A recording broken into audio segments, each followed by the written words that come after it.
অপবিশ্বাস কিভাবে বেঁচে ফিরলেন, এটাই এখন সকলের প্রশ্ন।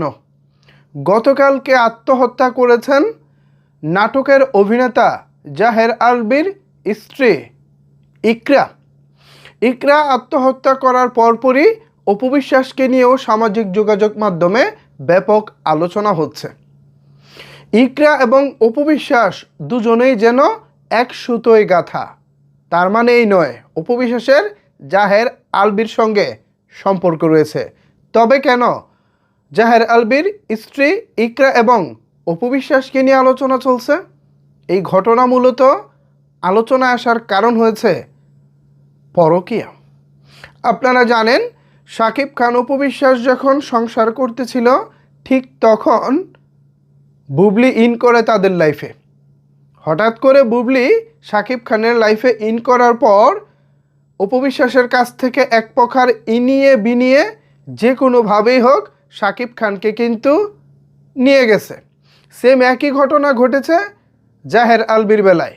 জাহের আলভী এবং ইকরা যখন ভালোবেসে বিয়ে করেছেন, তাদের দাম্পত্য জীবনের যখন 10 বছর পূরণ হয়েছে, তখন কেন ইকরা আত্মহত্যা করলেন? ঘটনা যখন মানুষ জানাজানি হচ্ছে, ঘটনা যখন মানুষ ঘাটতেছে, তখন চলে আসে ছোট পর্দার আরও একজন অভিনেত্রী, যার নাম তিথি। এখন সবাই বলাবলি করতেছে তিথির সঙ্গে জাহের আলভীর সম্পর্ক চলছে, আর এই সম্পর্ক মেনে নিতে না পেরেই মূলত ইকরা আত্মহত্যা করেছে। সেম একই ঘটনা দেখেন, শাকিব খান অপবিশ্বাস ভালোবেসে সংসার করতেছেন, প্রায় 8 বছর চলতেছে। ওই সংসারে ঢুকে গেছে বুবলি, মানে মানুষের দাবি, এবং ইকরা আলভী সংসার করতেছে 10 বছর, সেই সংসারে ঢুকে গেছে তিথি।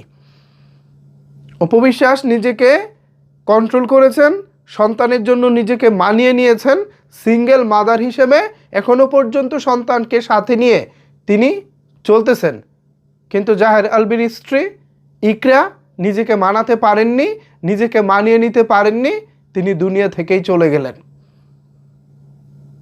অথচ অপবিশ্বাস এবং ইকরা দুজনের সাথে একই ঘটনা ঘটেছে। আর এতেই মানুষজন অবাক হচ্ছে এবং বলতেছে অপবিশ্বাস কিভাবে বেঁচে গেলেন। একটা নারী জানে তার হাজব্যান্ড তাকে আসলে কার সাথে শেয়ার করা যায়, কার সাথে শেয়ার করা যায় না। একজন নারী কিংবা একজন ওয়াইফ সামান্য বন্ধুদের সাথে আড্ডা দেওয়া যেখানে সহ্য করতে পারে না, সেখানে স্বামীকে কিভাবে অন্য আরেকজনের সঙ্গে সম্পর্কে মেনে নিব বা সহ্য করব, এটা আসলে প্রশ্নই আসে না।